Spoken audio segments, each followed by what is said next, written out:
12 நாவல்கள், 4 சிறுகதை தொகுப்புகள், 50க்கும் மேற்பட்ட அரசியல் வரலாற்று நூல்களுக்கு சொந்தக்காரர். பாரதிய பாஷா பரிஷத் விருதாளருமான ப. ராகவன் அவர்களை உரையாற்ற வருமாறு அன்போடு அழைக்கிறோம். எல்லாருக்கும் வணக்கம். உலக புத்தக நாள் வாழ்த்துக்கள் நண்பர்கள் எல்லாருக்கும்.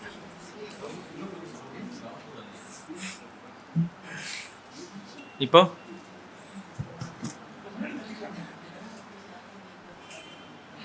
கேட்குதா? சரியா இருக்கா? ஓகே. ஆரம்பிக்கவே இல்லை, அதுக்குள்ளே கைத்தட்டி. சரி, ஆக்சுவலாக மனுஷனுக்கு முதல்ல சொன்ன தலைப்பு வந்து என்னை நாசம் செய்த புத்தகம். நியாயமான தலைப்பு அது. பேசுறதுக்கும் நிறைய இருக்குது, நிறைய புத்தகங்களை பற்றி பேசலாம், எல்லாம் பண்ணலாம். இன்றைக்கி நான் பேச போகிறதும் வந்து அந்த கேட்டகரியில் கொண்டு வந்து வைக்கலாம். நான் ஒரு புத்தகத்தை பற்றி மட்டும்தான் சொல்ல போகிறேன். சுகுணா சொன்ன மாதிரி, கவிதா சொன்ன மாதிரி நிறைய புத்தகங்கள் பற்றிலாம் சொல்ல போகிறது இல்லை. பட் அவங்க பேசும்போது 2 கட்டம் சுட்டி காட்டினாங்க இல்லையா? வாசிப்பினுடைய 2 வேறு படிநிலைகளை காட்டினும்போது இது அநேகமாக எல்லாருக்குமே அது இருக்கும். ஒரு இடத்துல first standard, second standard, third standard அப்படி ஏறி தான் மேலே போகிறோம் இல்லையா? அது மாதிரி தான் படிப்பு, வாசிப்பு எல்லாமே. இந்த 2 கட்டம் சொன்னாங்க இல்லையா? அதில் இங்கேருந்து அங்கே போகிறதுக்கு நடுவில் அந்த டிரான்சிஷன் இருக்கு இல்லையா? அது ரொம்ப இம்பார்ட்டண்ட்டான ஒரு கட்டம். அது படிக்கிற செயல்பாட்டை திட்டமிட்டெல்லாம் அப்படிலாம் மாற்றிக்க முடியாது. நான் வந்து இவ்வளோ நாளாக நான் சுஜாதா படிச்சுட்டு இருந்தேன், நாளையிலேருந்து நான் பிரமிழ் தான் படிப்பேன், இல்லை கோணங்கி தான் படிப்பேன், அந்த மாதிரிலாம் பிளான் பண்ண முடியாது. ரொம்ப கஷ்டமாயிடும். அதெல்லாம் பிளான் பண்ணவே முடியாது. இயல்பாக உங்களுக்குள்ளே அது நடக்கும். அது நீங்கள் எங்கேருந்து போகிறீங்க அப்படிங்கிறது காட்டும். 80 வயசு 90 வயசு ஆனால் கூட பெரிய ரீடர், அந்த காலத்தில் மிகப்பெரிய இலக்கிய வாசிப்பாளர்னு சொல்லுவாங்க. என்ன படிச்சிருக்கீங்க மேக்ஸிமம்னு கேட்டால் வந்து கோவிமணி சேகரன்னு சொல்லுவாங்க. எனக்கே தெரியும் பல பேர் அந்த மாதிரியே கடைசி வரைக்கும் அதுதான் இலக்கியம்னு இருந்துட்டு போனவங்களும் இருக்காங்க. எதுவுமே தப்பு கிடையாது. வாசிப்புன்னு ஒன்று உள்ளே வந்துட்டிங்கன்னா அதுக்குள்ளே இது நல்லது இது கெட்டது அப்படிலாம் கிடையாது. எது நிற்கிறது, எது நிலைக்கிறது. 50 வருஷம் கழிச்சு இன்னும் நம்ம ஏதோ காரணத்துக்காக பொன்னியின் செல்வனை பேசின்னு தான் இருக்கோம் இல்லையா? ஸோ ஏதோ ஒன்று, அந்த ஏதோ ஒன்று எது அப்படின்னு கண்டுபிடிக்கணும். அது தெரிஞ்சாதான் நம்மளால் ஒரு சக்ஸஸ்ஃபுல் ரைட்டர் ஆக முடியும் அப்படின்னு எனக்கு தோணுது. ஒரு 17 வயசு இருக்கும், 17-18 வயசில் தோணுது. எழுதுறதுக்கெல்லாம் முன்னாடி, பப்ளிஷ்லாம் ஆகிறதுக்கெல்லாம் முன்னாடி, பத்திரிகைகள்லாம் வர்றதுக்கெல்லாம் முன்னாடி, ரொம்ப முன்னாடி இந்த பிளான் அப்போ இருந்தது எனக்கு. எந்த எலிமெண்ட் வெற்றி கொடுக்கும், அதை தவிர வேறு யோசனையே கிடையாது. நம்ம நல்லா எழுதணும், நாம் சரியாக எழுதணும், நாம் ஆழமாக எழுதணும், இதெல்லாம் அப்போ மனசில் இல்லவே இல்லை. நாம் எழுதினா ஜெயிக்கணும், எழுதுறதை தவிர வேறு எதுவும் தெரியாதுன்னு தெரியும் எனக்கு. ஃபஸ்ட்டு விஷயம் எனக்கு தெரிஞ்சது அதுதான். இதை தவிர வேறு எதுவும் செய்ய தெரியாது, தண்டம் தத்தி அப்படின்னு தெரியும். 2வது, இதை வெற்றிகரமாக செய்வது எப்படி, அதை தெரிஞ்சுக்கிட்டு அப்புறம் தான் ஆரம்பிக்கணும்னு நினச்சேன். அதற்கான புத்தகங்களை தேடி படிக்க ஆரம்பித்தேன். எம்ஆர் காப்மேயரில் ஆரம்பித்து இப்போ இருக்கிற ஜென்ரேஷனில் பல பேருக்கு இந்த பேர் தெரியாது. நான் சொல்கிறது, ஒரு காலத்தில் அவர் வந்து ஒரு புகழ்பெற்ற எம்எஸ் உதயமூர்த்தி, அவர் அமெரிக்க எம்எஸ் உதயமூர்த்தி. அவர் எம்ஆர் காப்மேயரில் ஆரம்பித்து நம்ம ஊர் மெர்வின் வரைக்கும் ஒரு ரவுண்டு ஃபுல்லாக வந்து பார்த்தேன். ஒன்றும் செட் ஆகலை. அப்புறம் கொஞ்சம் கொஞ்சமாக வேறு ஆட்கள் என்னென்னவோ படித்து பார்த்தேன். அப்புறம் இந்த விவேகானந்தர் டைப்பில் இந்த ஞான தீபம் வால்யூம்லாம் வாங்கி வச்சு படித்து பார்த்தேன். ஒன்றும் வேலைக்காகலை. அந்த டைப்பில் எழுதக்கூடிய மற்ற ஆட்கள் கொஞ்சம் என்ன சொல்கிறது, ரொம்ப ஆச்சாரம் பார்க்காத ஆன்மீகவாதிகள், அவங்களுடைய புத்தகங்கள்லாம் படித்து பார்த்தாங்க. அப்போவும் ஒன்றும் வேலைக்காகலை. நாவல்கள் வழக்கம் போல் படிக்க ஆரம்பித்து ராஜேஷ்குமாரில் தான் ஆரம்பித்தேன், எல்லாம் பண்ணேன். இது எதுவுமே எனக்கு அதை சொல்லித்தரலைங்க. நான் எதிர்பார்த்தது என்னன்னா டெஃபினட் சக்ஸஸ் இன் ரைட்டிங். அது தெரியணும் எனக்கு. எனக்கு வந்து வளவலாம் பிடிக்காது. ஜஸ்ட் ஒரு ஃபார்முலா, ஒரு single line formula, this is equal to this. இதை எவனுமே சொல்லலைன்னா நம்ம கண்டுபிடிச்சு சொல்லுவோம்னு முடிவு பண்ணுறேன். 18-19 வயசு இருக்கும். ஓகே, அப்போது படிப்பு சரியாக வரல, சரியாக காலேஜ் போகல. லைப்ரரிக்கு வந்து புத்தகம் படிச்சு, இதே லைப்ரரி தான் வந்து படிச்சுட்ருப்பேன் டெய்லி. அப்படி சில நண்பர்கள் உதவியால் துண்டு துக்குடா மேட்டர்கள் பத்திரிகையில் ஏதாவது எழுதிட்டுருப்பேன். தாயில் அப்போ ரகுநாத்னு ஒருத்தர் இருந்தார். ஐயோ பாவம்னு சொல்லிட்டு அவர் எனக்கு வாய்ப்பு கொடுப்பாரு. அந்த மாதிரி அப்போது சென்னை புத்தக கண்காட்சி வந்து அப்போ இதில் காயிதே மில்லத் காலேஜில் நடக்கும். இப்போ மாதிரி பெரிய இதெல்லாம் கிடையாது. ஒரே ஒரு ரவுண்டு, ஒரு பெரிய அந்த ஜெயிண்ட் வீல் மாதிரி, ஜெயிண்ட் வீலில் படுக்க வச்சா எப்படி இருக்குமோ அப்படி தான் இருக்கும். ஒரு ரவுண்டு தான் இருக்கும் புத்தக கடைகள். அப்படி ஒரு 10 நிமிஷம் சுற்றிட்டு வந்துடலாம். அந்த மாதிரி புத்தக கண்காட்சி நடந்துக்கிட்டு இருந்த ஒரு காலகட்டத்தில் அங்கே வந்து ஒரு பர்டிகுலர் புத்தக கடையில் ஒரு புத்தகத்தை பார்க்குறேன். அது வந்து ஒரு வாரப்பத்திரிகையில் மாதம் இருமுறை வந்த ஒரு பத்திரிகையில் தொடராக வந்ததுன்னு எனக்கு தெரியும். 1-2 சாப்டர் படிச்சிருக்கேன். எனக்கு அது பிடிச்சிருந்தது. அது புத்தகமாக வந்துருச்சுன்றதை பார்த்தது ரொம்ப பரவசமாகி படிக்கணும்னு சொல்லிட்டு வேகமாக போய் அந்த புத்தகத்தை எடுத்து டக்கு நடுவில் ஏதோ ஒரு பக்கம் திருப்பி படிக்க ஆரம்பிக்கிறேன். ஒரு சாப்டர் ஃபுல்லாக படிச்சிட்டேன். என்னால் வைக்க முடியல. உடனே அந்த புத்தகத்தை வாங்கிடணும் அப்படின்னு ஒரு ஆர்வம் வருது. விலையை பார்க்குறேன். அது நான் வாங்கக்கூடிய விலை இல்லை. எனக்கு பெரிய வருமானம் கிடையாது. இப்போது வாங்கக்கூடிய விலையில் அது இல்லை. ஸோ இந்த புத்தக கண்காட்சி நடந்த நாட்களில் நான் போக முடிஞ்ச நாள்கள் எல்லாவற்றிலும் நேராக அந்த கடைக்கு போவேன்.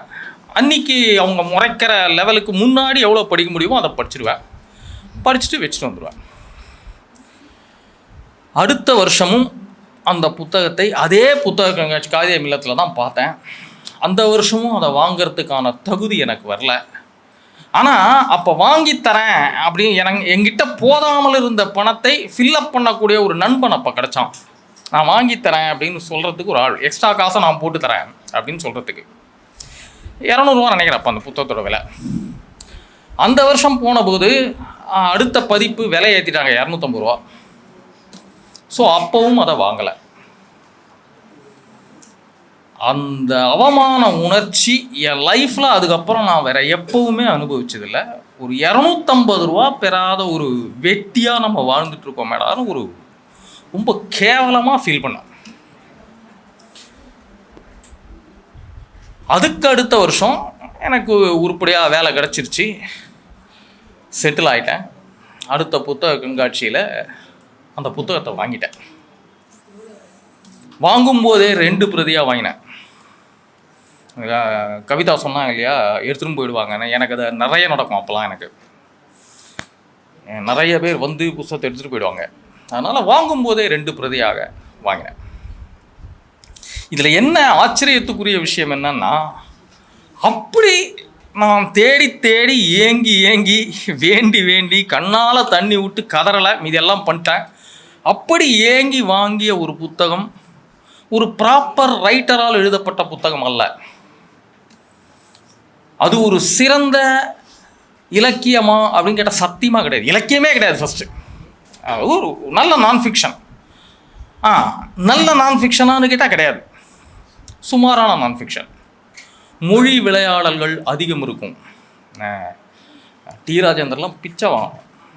அவ்வளோ பிரமாதமான மொழி விளையாட்டு அதிகம் பயன்படுத்தப்பட்ட ஒரு புத்தகம். எல்லா வகையான டிஸ்குவாலிஃபிகேஷன்ஸையும் நீங்கள் தூக்கி அந்த புத்தகத்து தலையில் வைக்கலாம். எதை வேணாலும் தாங்கும் அது. ஆனால் இன்னைக்கு இங்கே நின்று பேசுகிறேன் இல்லையா, இதுக்கு அந்த புத்தகம் தான் காரணம். ஒரு ஷேப் எனக்கு உள்ளே வர்றதுக்கு அது காரணமாக இருந்தது. அந்த புத்தகம் நானும் இந்த நூற்றாண்டும் அப்படின்ற கவிஞர் வாலியினுடைய மெமாய்ஸ். ஓகே, அது ஒரு ப்ராப்பர் வாழ்க்கை வரலாறு இல்லை. சார் வணக்கம். அது ஒரு ப்ராப்பர் வாழ்க்கை வரலாறு இல்லை. தன்னுடைய வாழ்வு அனுபவங்களையும் ஒரு நேர்கோட்டில் தொகுத்து அவரால் எழுத முடியல. செத்து போயிட்டாருங்கிறதுனால இப்படிலாம் சொல்கிறேன்னு நினைக்காதீங்க. நீங்கள் படித்து பார்த்தீங்கனாலும் இதை தான் சொல்லுவீங்க. சரியா? அது ஒரு மாதிரி குத்து மதிப்பாக ஞாபகத்தை திரட்டி எழுதப்பட்ட ஒரு விஷயம்தான் அது. ஆனால் அந்த புத்தகத்தில் என்ன இருந்தது அப்படின்னா, ஒரு மாபெரும் வெற்றிக்கான அடிப்படை ஃபார்முலா வேணும். நான் முதல்ல சொன்னேன் பார்த்தீங்களா, அதை 3 வரியில் அவர் அந்த புத்தகத்தில் காட்டியிருப்பார்.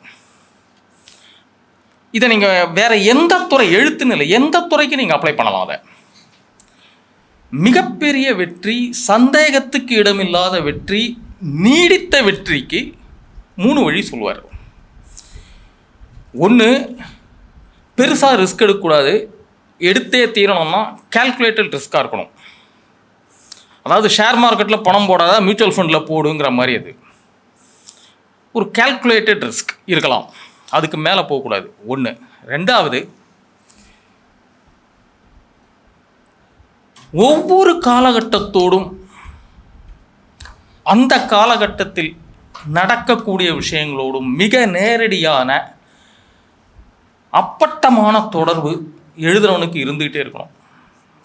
நீ ஒன்று அப்டேட் பண்ணிக்கிட்டே இல்லைன்னா உலகம் முன்னே அவுடேட்டட்னு சொல்லி தூக்கி போட்டு போயிடும். இது 2வது. 3வது, தன்னுடைய துறையில் இருக்கேன் அப்படிங்கிறத காட்டிக்காமல் இருந்துட்டு போயிடுச்சு. வெளியில் அவர் பெரிய தாதா, அது வேற விஷயம். கம்பன் கழக மேடையில், மற்ற கவியரங்கங்களில், வானொலியில், பத்திரிகையில், மற்றது எல்லாத்துலேயும் அவர் பெரிய ஆள். அவருக்குரிய பெயர் அது நம்ம சொல்லவே வேண்டாம். 5 தலைமுறை தமிழ் சினிமாவில் இருந்த ஒரே கவிஞர் அவர் தான். என்ன மாதிரி காலகட்டத்தில் உள்ள வராருன்னு பார்த்தீங்கன்னா, இந்த பக்கம் கண்ணதாசன் ஒரு ஜெயண்ட்டு, பட்டுக்கோட்டை கல்யாண சுந்தரம் எல்லாரையும் வாயை பொழந்து பார்க்க வச்சுட்ருக்காரு. பத்தாக்குறைக்கு முந்தின தலைமுறை கவிஞர்களும் ரிட்டையர் ஆக போகிற ஸ்டேஜில் இழுத்தடிச்சிட்டு இருக்காங்க. இன்றைக்கோ நாளைக்கோ அவங்களும் வேற இருக்காங்க. இந்த மாதிரி நேரத்தில் இவர் உள்ளே வராரு. கண்ணதாசனுக்கு போட்டின்னு வரும்போதே சொல்கிற அளவுக்கு ஒரு கிரியேட் ஆகுது பேர். ஆனால் போட்டி இல்லை, பாலியன் நண்பர்னு கண்ணதாசன் சொல்லிடுறாரு.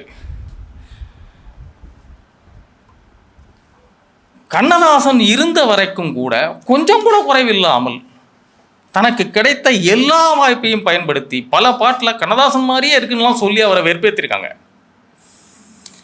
இந்த வெறுப்பேற்றுறதுங்கிற விஷயம் சின்ன வயசுலேருந்தே அவர் கூடவே இருந்துன்னு வந்திருக்கு. ஒரு சிறுகதை எழுதியிருக்காரு, கல்கிட்ட படிக்க கொடுத்துருக்காரு. படித்து பார்த்துட்டு ரொம்ப நல்லா இருக்குது தம்பி, எதனுடைய டிரான்ஸ்லேஷன் கேட்டிருக்காரு. எப்படி இருக்கும் ஒருத்தனை யோசிச்சு பாருங்க. எனக்கு இந்த புத்தகம் பிடித்ததுக்கு காரணம் இதே சம்பவங்கள் வேற நபர்களை கொண்டு எனக்கு நடந்தது. அப்புறம் தான் புரிஞ்சுது, அதே மாதிரி லைஃப் ரிசம்பிளன்ஸ் இருக்கிறதுனால தான் நமக்கு இது பிடிச்சது.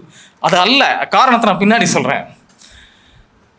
சரி, கல்கி தான் இப்படி பண்ணாருன்னு பார்த்தா பின்னாடி வரிசையாக பல பத்திரிகை ஆசிரியர்கள் இதே மாதிரி நடந்துட்டு இருந்திருக்காங்க. இதில் உச்சகட்டம் ஒரு வானொலி நிகழ்ச்சி தயாரிப்பாளர் ஒரு சிறுகதை கேட்டிருக்காரு.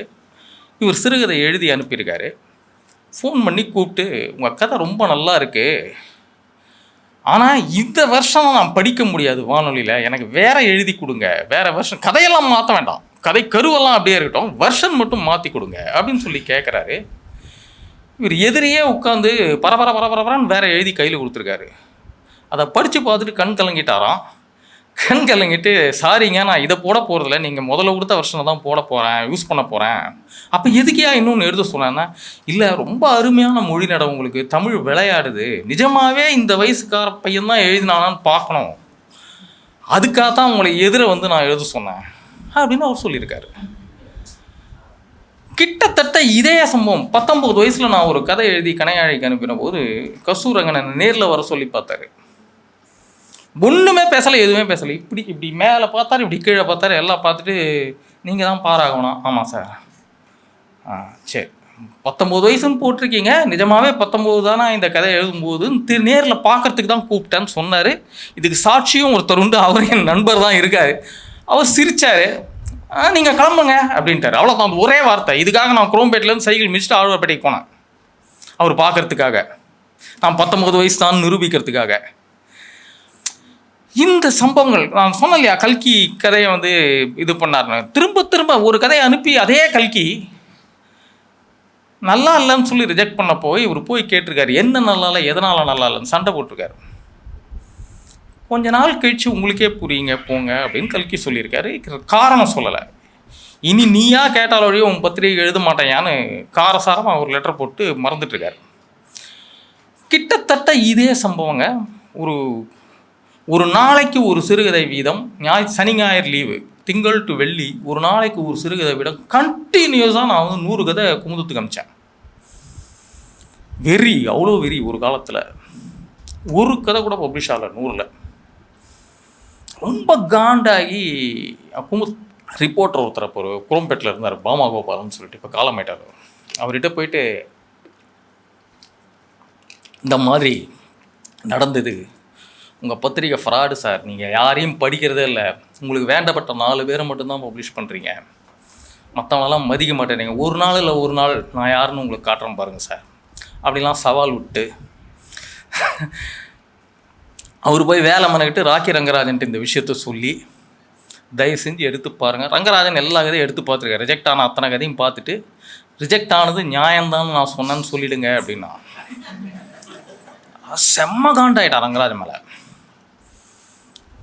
நிஜமா எனக்கு குமுதம் ஆஃபீஸ்க்கு நேராக போயிட்டு எடிட்டரை பார்த்து பேசுகிறதுன்னு முடிவு பண்ணி எஸ்ஏபி பார்த்துடணுன்ற வெறியோட கிளம்பி பரசவாக போனேன். இதை விட ஒரு அவமானம் இருக்குமா? செக்யூரிட்டி உள்ளே விட மாட்டேன்ட்டாங்க. இன்னி வரைக்குமே செக்யூரிட்டி உள்ளே விட மாட்டாங்க குமுதத்தில். எடிட்டர்லாம் பார்க்க முடியாது சார், உங்களுக்கு என்ன வேணும், வேணுன்னா ரங்கராஜன்ட்ட பேசுங்க. நான் எதுக்கு ரங்கராஜன் பேசணும்? என் கதை சரியா இல்லைன்னு சொன்னாலும் நான் எதுக்கு பேசணும்? நான் பேச மாட்டேன்.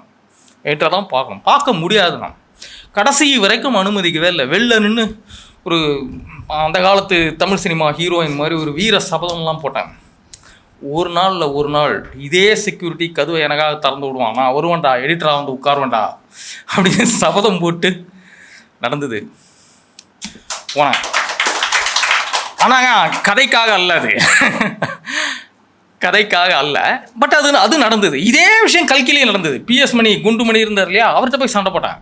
இங்கே குமுதத்தில் தான் ரங்கராஜன் எடிட்டரை பார்க்க உள்ள, கல்கியில் உள்ளே விட்டாங்க. பிஎஸ் மணி வரைக்கும் போயிட்டேன். பிஎஸ் மணிக்கிட்ட சண்டை போட்டேன். அவர் எடிட்டர்லாம் பார்க்க முடியாது சார் அப்படின்னாரு. நீங்களாம் உங்களை மாதிரி ஆட்களாக தாங்க பத்திரிகையில் அழியுதுங்க. நீங்கள்லாம் வந்து நல்லாவே இருக்க மாட்டீங்க, பார்க்க விட மாட்டீங்க. முன்னாடி நின்று என்ன பண்ண, உங்களுக்கு லஞ்சம் தரணுமா, இல்லை காலில் வேணுமா, கெஞ்சணுமா, இவ்வளோ கேவலமாக பேசியிருக்கேன். வெறி கடைசி வரைக்கும் பார்க்க விடலை. அப்போவும் இதையே சொல்லிட்டு வந்தேன்.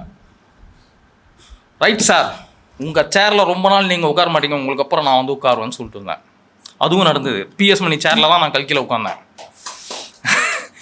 இது நடந்ததுன்னு சொல்கிறேன் இல்லையா, இதெல்லாம் சினிமா மாதிரி உணர்ச்சி வசப்பட்டு அப்படியே ஒரு பரபரப்பு கூட்டத்துக்காக சொல்லப்பட்ட செயற்கையான சம்பவங்களாக இல்லை, நிஜமாகவே நடந்தது. இது நடப்பதற்கான வழியை எனக்கு அந்த புத்தகம் குறிச்சிது. என்ன செய்தால் இந்த ரிசல்ட் வரும்னு தமிழில் உங்களுக்கு ஃபார்முலாவாக மாற்றி கொடுக்கக்கூடிய ஒரே புத்தகம் அதுதான். அன்ஃபார்ச்சுனேட்லி சரியாக எழுதப்படாத புத்தகம். அதை கண்டுக்கக்கூடாதுன்னு நினச்சேன்.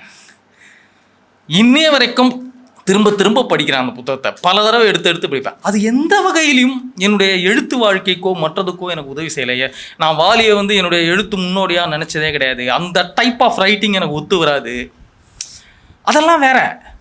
ஆனால் இந்த துறையில் முன்னுக்கு வர இப்படி இரு அப்படின்னு பின் பாயிண்ட் பண்ணி காட்டிய புத்தகம். அவ்வளோ இராணுவ ஒழுங்கோடெல்லாம் இதை செய்ய முடியுமான்னு கேட்டிங்கன்னா எனக்கு தெரில. அவர் அப்படித்தான் பண்ணியிருக்காரு, நானும் அப்படி தான் பண்ணேன். ஸோ இந்த உலக புத்தக நாளில் என்னை நாசம் செய்த அந்த புத்தகத்தை பற்றி நினைவு கூர்ந்து வாய்ப்புக்கு நன்றி சொல்லி விடைபெறுகிறேன். நன்றி தோழர். சுவாரஸ்யமான உங்களோட கருத்துக்கும் இந்த கருத்தரங்கத்தோட உண்மையான தலைப்பை ரிவீல் பண்ணதுக்காகவும்